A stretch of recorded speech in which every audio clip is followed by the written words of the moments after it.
I honestly, I get upset with myself for not realizing I was in trouble before something happened, but I know I was having trouble like walking up the steps. I might, find it a little bit hard to breathe every once in a while, and then found myself one night waking up not, having trouble breathing, got up out of bed, made it to a chair, but I couldn't get to a phone.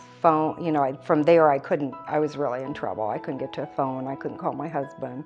I really didn't have any idea. I just knew I needed help. Patience is, a young, active mom, grandmother.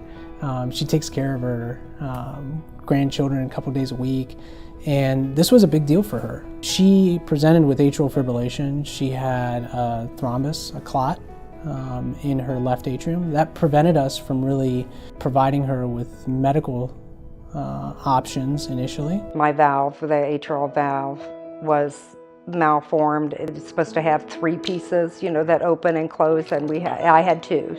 What creates those symptoms in patients is that we weren't made to have AFib.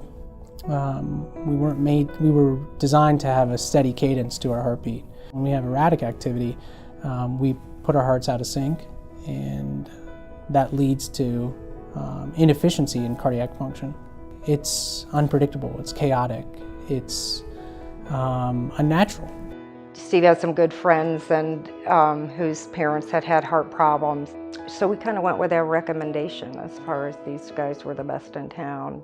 Get over to Riverside, you'll be taken care of. We were able to use the latest electroanatomic mapping systems to identify targets of or triggers of atrial fibrillation.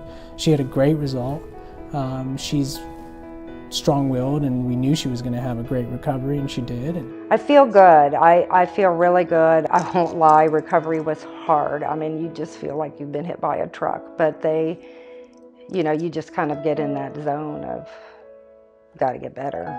She's, a perfect example of somebody who's doing her part, doing rehab, making lifestyle modifications, and at the same time has access to great care and is able to get a great result.